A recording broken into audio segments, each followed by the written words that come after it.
2 years मैंने बहुत try किया बट नहीं हो पाया।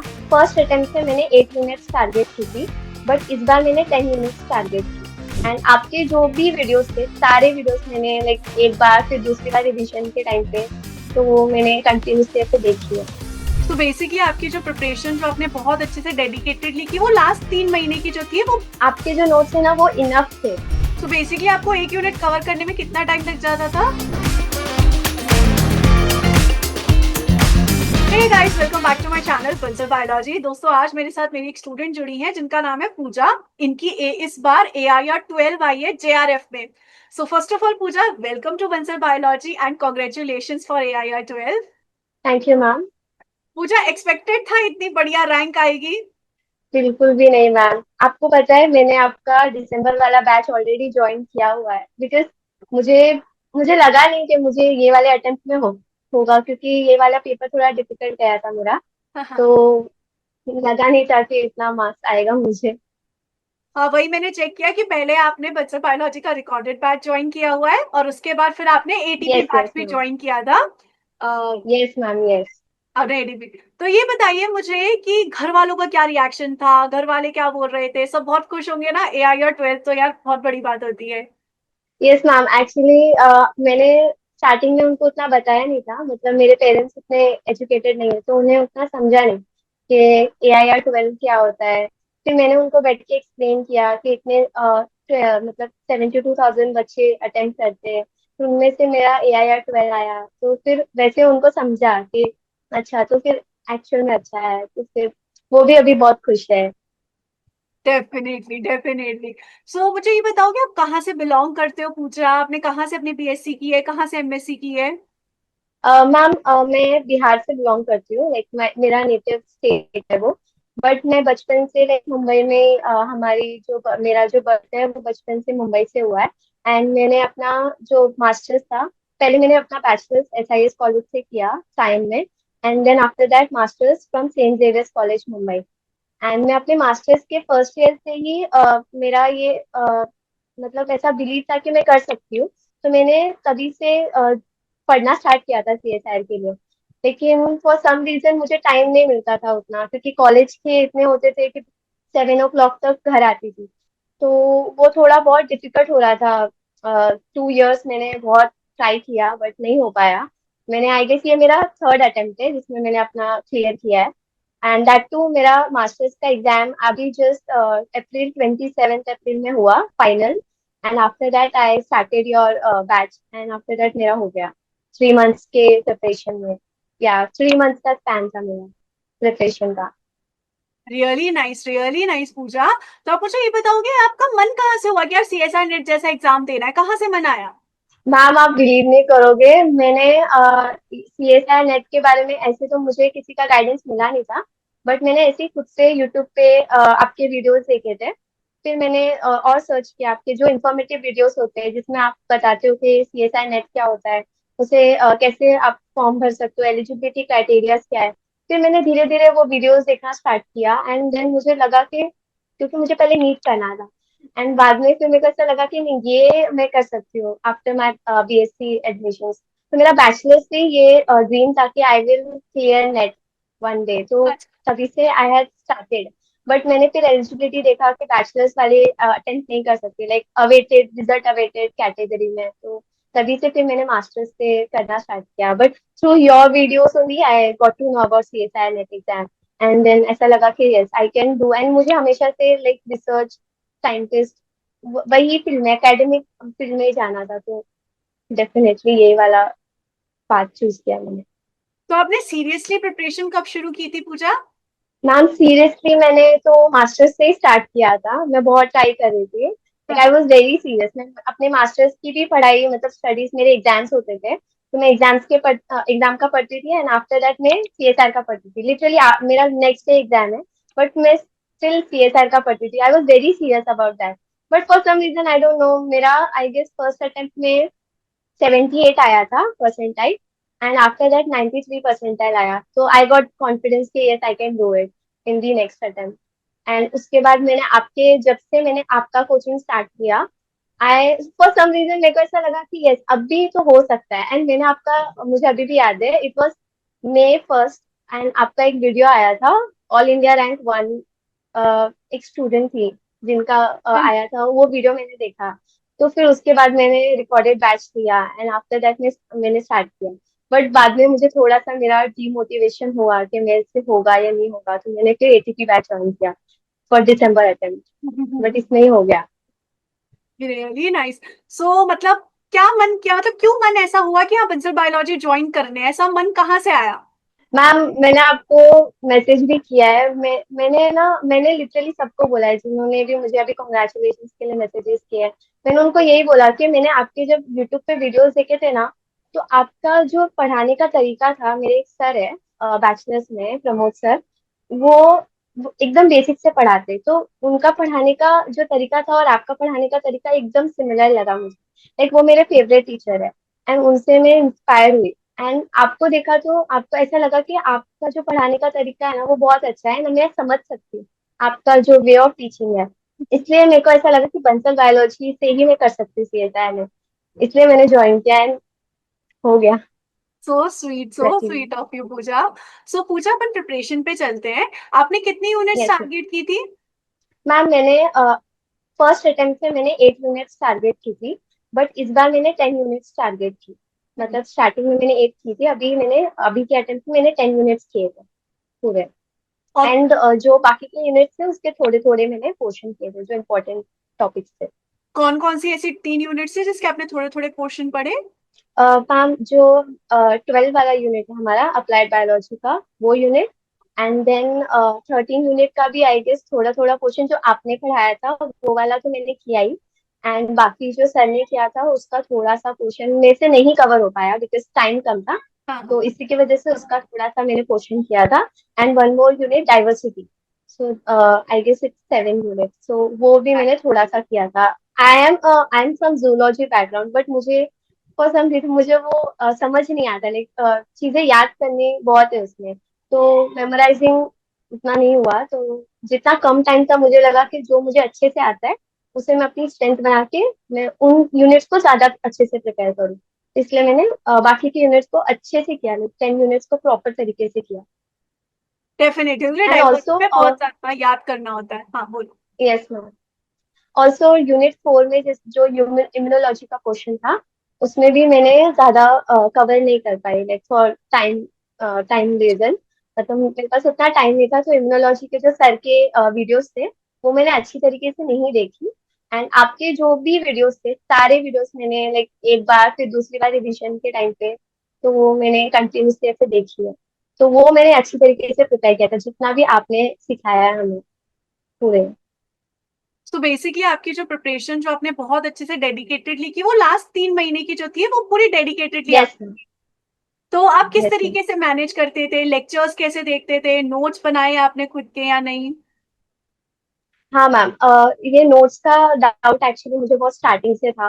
तो एक स्टूडेंट ने आपको पूछा था, तो आपने बोला था कि अगर आप जून के लिए प्रिपेयर कर रहे हो तो बेटर होगा कि आप मेरे नोट्स रेफर करो, बिकॉज इतना टाइम नहीं होता है नोट्स बनाने के लिए। बट स्टिल मुझे ऐसा लगा कि मैं खुद के अगर शॉर्ट नोट्स भी बना लेती हूँ एग्जाम से पहले फॉर द रिविजन रिविजन के लिए, तो वो बेटर होगा। तो इसलिए मैंने अपने भी नोट्स बनाए थे। एंड मैंने आपके जो PDF होते हैं, जो आप नोट्स शेयर करते हो, उसको बहुत अच्छी तरीके से किया था।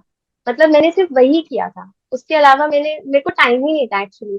3 मंथ्स में you don't have time to explore anything else, और वो करना भी नहीं चाहिए, बिकॉज जितना आप वो करते हो, क्योंकि मैंने किए है ना, मेरे फर्स्ट एंड सेकेंड अटेम्प्ट में मैंने बहुत सारी चीजें की है, लाइक एक्स्ट्रा एक्स्ट्रा मैंने लिटरली डेवलपमेंटल बायोलॉजी की जो बुक होती है गिलबर्ट वाली, मैंने लिटरली वो खरीदी है और उसको पूरा लाइक रीड किया है। बट मुझे ऐसा लगा कि आपके जो नोट्स है ना, वो इनफ थे।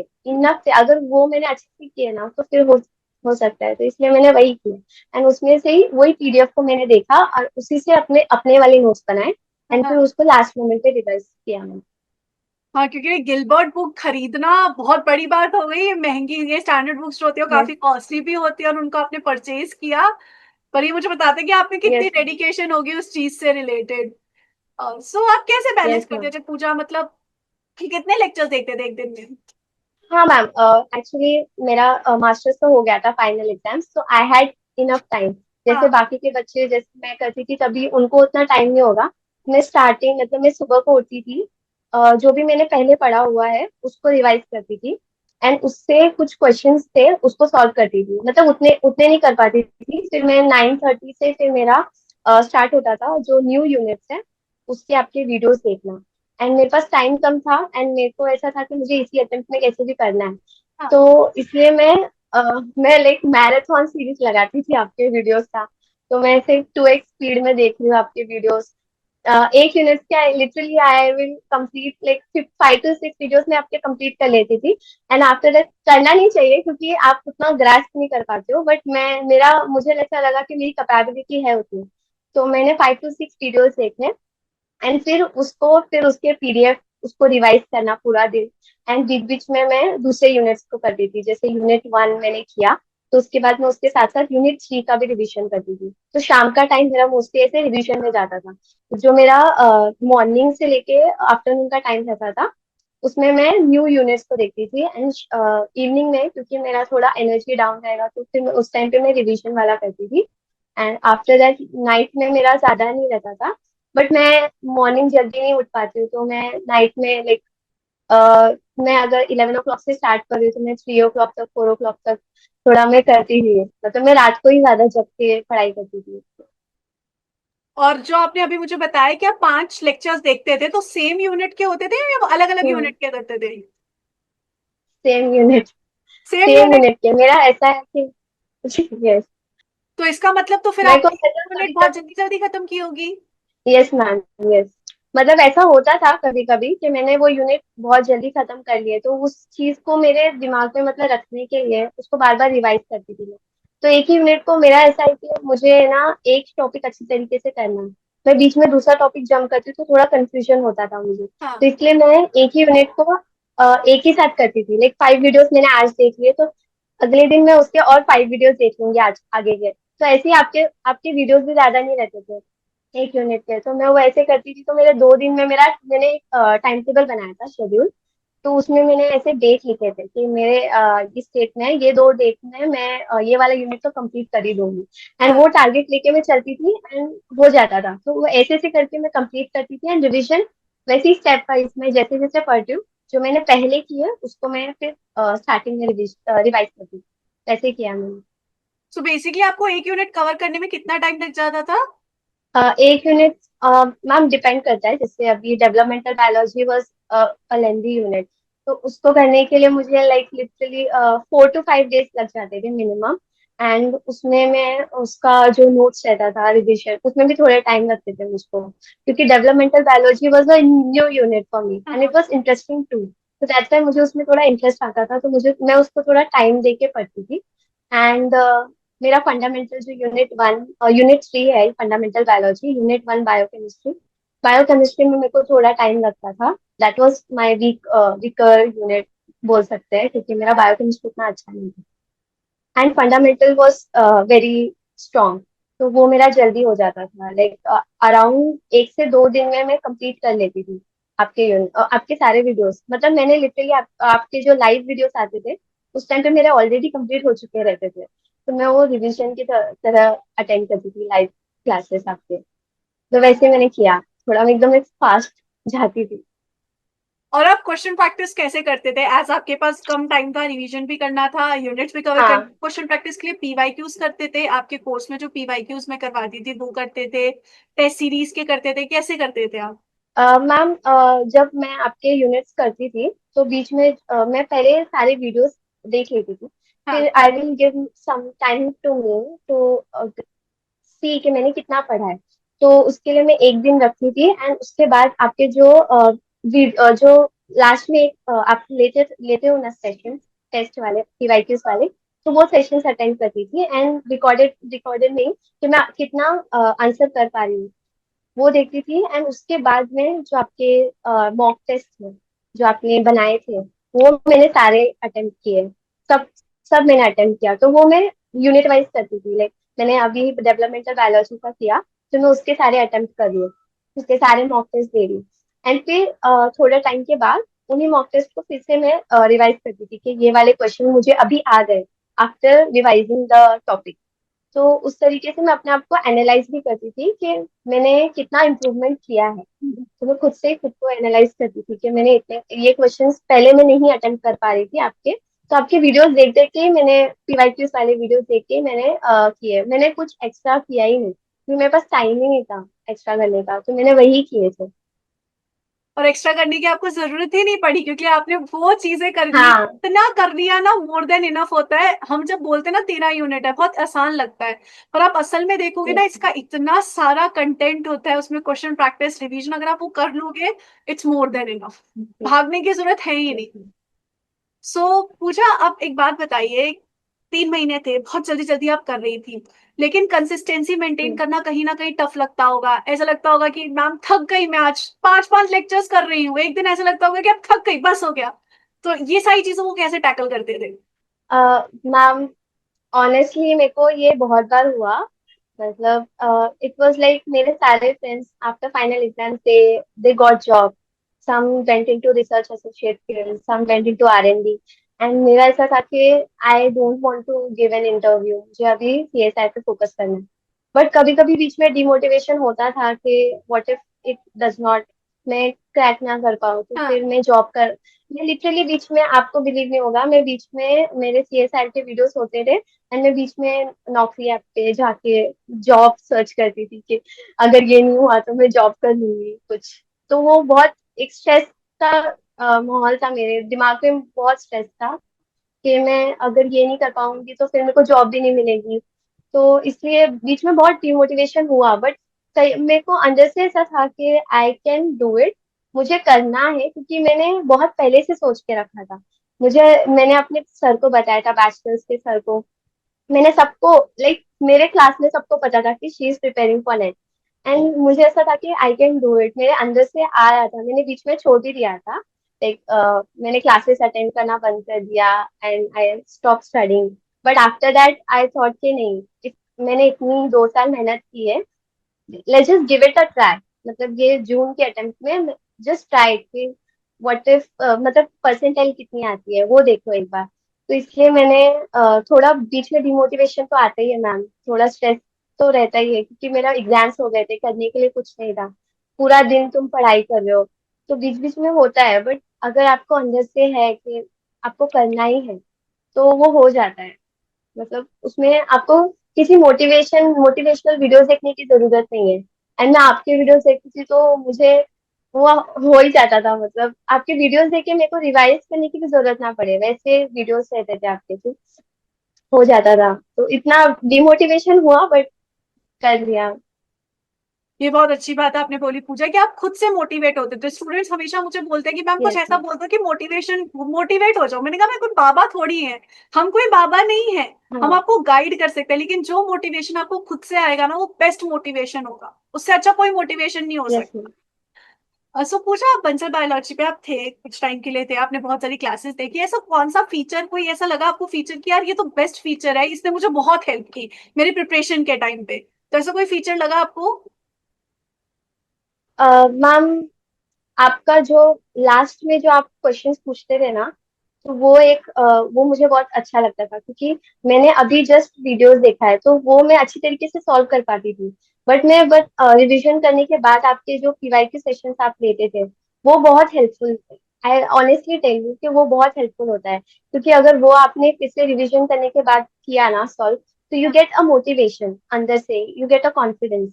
एंड आपके जो टेस्ट, जो आपके मॉक टेस्ट है, उसमें ऐसा है कि आपके जो क्वेश्चंस है वो सीएसआई लेवल के जैसे ही लगते हैं मुझे। मतलब मैंने जो भी क्वेश्चंस अभी तक अटेंड किया आपके मॉक टेस्ट में, तो वो एक मुझे ऐसा लगता था कि मैंने मैंने एक्चुअली बहुत सारे कोचिंग ट्राई किए हैं 2 साल में। तो मुझे कंपेयर करने के लिए बहुत इजी हो रहा था कि आपके जो क्वेश्चंस है ना वो बहुत रिलेवेंट लगे मुझे सीएसआई के साथ। तो इसलिए मुझे ऐसा लगता है कि वो एक आपका जो मॉक टेस्ट वाला फीचर है वो बहुत अच्छा है। आपका जो पीवाईक्यू सेशंस होते हैं वो बहुत अच्छा है। And the basic thing is आप खुद पढ़ा रहे हो। मैंने ऐसे इतने कोचिंग इंस्टीट्यूट किए ऑनलाइन, एंड उनमें ऐसा होता था कि वो कर तो देते हैं लेकिन उनके पास बहुत सारे टीचर्स होते हैं, तो वो टीचर्स तुमको पढ़ा रहे हैं, तो अलग अलग टीचर्स को देख के ना यू डोंट फील, मतलब अलग अलग उनका अलग अलग टीचिंग स्टाइल है। बट आप बंसल बायोलॉजी में कैसा है, आप मैक्सिमम यूनिट्स आप खुद पढ़ा देते। तो मुझे ऐसा था कि सेम टीचर को मैं देख रही हूँ हर बार, उनका सेम टीचिंग स्टाइल है, तो मुझे बहुत इजी हो रहा था चीजों को ग्रैस्प करने के लिए। तो मुझे ऐसा लगा कि ये बहुत अच्छा फीचर है बंसल बायोलॉजी का, कि मैक्सिमम यूनिट्स आप खुद कवर करा रहे हो स्टूडेंट्स को, एंड बाकी जो बाकी के जो थोड़े टॉपिक्स हैं वो आप दूसरे टीचर्स को कर रहे हो। तो वो मुझे कंपैरिजन करने के लिए बहुत अच्छा लगा कि ये बंसल बायोलॉजी का ये टीचर बहुत बेस्ट है, और इसी की वजह से मैंने ज्वाइन भी किया आपका बंसल बायोलॉजी। बिकॉज आपको जब कोई एक फैकल्टी ज्यादातर पढ़ा रहा होता है ना, वो रिलेट कर लेता है कि देखो यूनिट 5 में मैंने आपको ये यस। पढ़ाया था, यूनिट 3 में मैंने आपको ये पढ़ाया था, ये मैं आपको यूनिट 7 में पढ़ाऊंगी। तो रिलेट करना यस। बहुत इजी हो जाता है आपके लिए भी और टीचर के लिए भी बहुत आसान हो जाता है। अब यस। आपका जब रिजल्ट आया पूजा, फर्स्ट पर्सन कौन था जिसको आपने बताया कि मैम AIR 12 आ गया है? मतलब कौन पर्सन था जिसको आपने बताया कि AIR 12 आया है?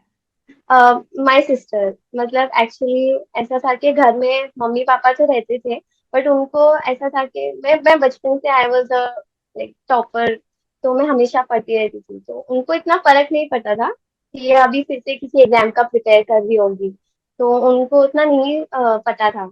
बट मेरी जो सिस्टर थी एंड उन मतलब उनको दे मतलब उनको मेरा स्ट्रगल पता है, उनको ये पता है कि इसने दिन रात मेहनत कितनी की है। उसने मुझे देखा है सारी चीजें, वो मुझे हमेशा मोटिवेट भी करती थी।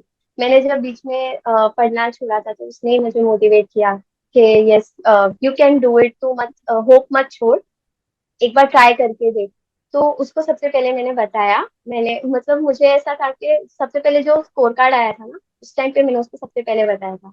एंड जब ऑल इंडिया रैंक 12 आया था, उस टाइम पे मैं बाहर थी, तो मैंने उनको कॉल करके बताया था। तो सबसे पहले मैंने उनको ही बताया, उसके बाद पेरेंट्स को बताया इसके बारे में।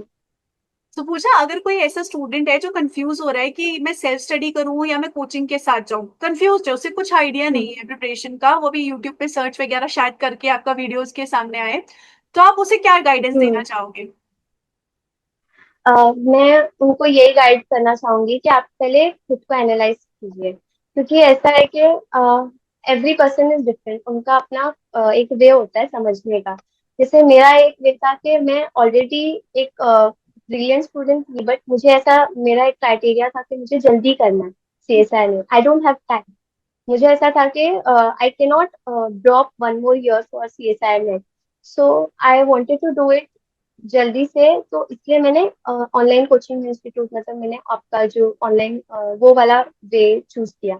But if someone has a confidence कि वो सेल्फ स्टडी से कर सकता है एंड उसके पास टाइम है, तो they can go for self study as well. मतलब CSI net you can do it, self study से करोगे तो भी हो सकता है, ऐसा नहीं है। बट अगर हम ऑनलाइन यूज करते हैं तो चीजें बहुत फास्ट होती है, यू गेट योर नोट्स, मतलब रोज क्लासेस हो रही है। तो हम सेल्फ स्टडी करते हैं तो बीच में हम डिमोटिवेट हो जाते हैं, तो बीच में एक जो गैप आ जाता है, वो गैप नहीं आएगा, क्योंकि आप ऑनलाइन एक मतलब रोज आपकी क्लासेस हो रही है, लाइव क्लासेस हो रही है, आप अटेंड कर रहे हो, तो वो जो गैप है वो नहीं होगा। तो मैंने मोस्टली मेरा तो यही गाइडेंस होगा कि आप पहले खुद को एनालाइज करें कि आपको कैसा करना है। मतलब आपको अगर जल्दी करना है तो आप ऑनलाइन अटेंड करो, एंड आपको अगर मोटिवेशन की भी कमी हो रही है कि आपको ऐसा लग रहा है कि आपको उतना मोटिवेटेड नहीं हो आप हमेशा, तो आप ऑनलाइन ही चूज करो, क्योंकि उसमें ऐसा होता है कि रोज क्लासेस हो रही है, स्टूडेंट्स क्वेश्चंस पूछते हैं, मैसेजेस करते हैं, वो सारी चीजें, मतलब वो ऐसा लगता है कि आप उसके अराउंड हो, तो वो मोटिवेशन कम नहीं होगा तुम्हारा, तो वैसे। अब आपके क्या प्लान्स है, व्हाट यू आर थिंकिंग कि अब आप क्या करेंगे? जैसे आपने बोला कि आपको रिसर्च में बहुत इंटरेस्ट है, लेकिन स्टिल अब आपके क्या प्लान है? हम्म। मैम मैंने तो मतलब बहुत सारे ऐसे PhD, आप जो PhD गाइडेंस सेशंस रखते थे, तो मैंने वो भी अटेंड किया है। तो मेरे आगे के प्लान ये है कि मैं अभी करेंटली तो जॉब कर रही हूँ, I will do an admission to PhD। Of course मैं वहाँ पे आई गेस इम्यूनोथेरेपी में मोस्टली जाऊंगी, तो अच्छा। मैं बहुत नैरो फील्ड चूज कर रही हूँ अपने PhD टॉपिक को। एंड मैंने ऑलरेडी एक डिसर्टेशन किया हुआ था मास्टर्स में, तो वहां से मुझे बहुत आइडिया मिला, तो I will mostly go for PhD। And after that, after my 5 years of PhD, I will move to industry, so where I can contribute to R&D sector of the industry. तो वहां पे मैं R&D, मतलब I just don't want to do PhD for paper publishing. मतलब मुझे आजकल, मतलब मैंने ऐसे देखे मेरे डिसर्टेशन में कि कुछ ऐसे पीएचडी स्कॉलर्स हैं जो सिर्फ पब्लिकेशन के लिए या फिर डॉक्टर का जो नेम आता है उसके वजह से कर रहे हैं PhD, but I don't want to do it like that. मुझे एक्चुअल में कुछ कंट्रीब्यूट करना है, तो अगर, इसलिए मैं मोस्टली ट्रांसलेशनल रिसर्च में जाऊंगी। एंड उसके बाद भी मैं R&D सेक्टर में जाऊंगी, इंडस्ट्री जैसे वैक्सीन इंडस्ट्रीज है, वहां पे मैं ट्राई करूंगी। सो मेरा करियर मोस्टली मैं R&D में करूंगी। बट R&D में आप वैसे भी जा सकते हो without PhD, but I wanted to do PhD पहले, क्योंकि ऐसा होता है कि आपको है ना एक वे मिल जाता है, मतलब आप सीनियर लेवल पे बहुत जल्दी पहुंच सकते हो अगर आपको पीएचडी है वहाँ पे। तो इसलिए मैंने सोचा कि मैं पीएचडी करूंगी, उसके बाद मैं R&D में जाऊंगी। सो आपने काफी कुछ पूजा सोच रखा है कि मतलब क्या प्लान है आपके, यस। काफी दिमाग में क्लैरिटी है, वो एक बहुत अच्छी बात है। एक लास्ट चीज पूछा कि जो बंसल बायोलॉजी कम्युनिटी है, जो स्टूडेंट्स है जो आपको देख रहे हैं ऐसे, क्योंकि अब आप बहुत सारे स्टूडेंट्स के इंस्पिरेशन होंगे, तो वो आपको देख रहे हैं, तो आप उनको क्या एक लास्ट क्या मैसेज देना चाहोगे? मैं उनको यही मैसेज देना चाहूंगी कि आपको अगर आप अगर प्रिपरेशन कर रहे हो, बीच में अगर आप डिमोटिवेट हो रहे हो, लेकिन आप खुद के ऊपर कॉन्फिडेंस रखो कि होगा। अगर आपने सोचा है तो आप दूसरों की बात मत सुनो, क्योंकि एक्चुअली मेरे साथ भी ऐसा हुआ है बहुत बार कि लोगों ने मुझे बोला है कि it is impossible to crack CSIR। AIR तो दूर की बात है, but it is impossible to crack CSIR। ऐसे मेरे कुछ टीचर्स थे, उन्होंने भी मुझे बोला, even my teachers were trying with CSIR। तो I use to always get demotivate कि if my teachers couldn't do it तो मैं कैसे कर सकती हूँ। वो मेरे को एक फैक्टर था, और उसी की वजह से मैं बार बार डिमोटिवेट होती थी। तो मेरा उनको यही मैसेज है कि आपको, अगर आपने सोचा है कि आपको करना है, तो खुद के ऊपर थोड़ा कॉन्फिडेंस रखो। दूसरों की बात उतनी मत दिमाग में लो।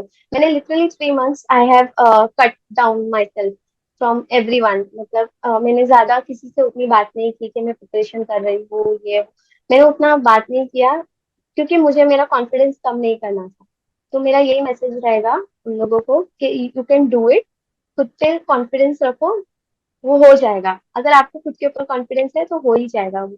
तो उतना टेंशन मत लो, लोगों की बातें तुम इतनी सोचो मत। जितना मैंने ओवर थिंक किया उतना तुम ओवर थिंक मत करो, खुद पे कॉन्फिडेंस रखो, हो जाएगा। So sweet Pooja. So Pooja, thank you so much for joining with Bansal biology. मुझे पूरी उम्मीद है कि ये जो सेशन है बच्चों को बहुत मोटिवेट करने वाला और गाइड करने वाला है।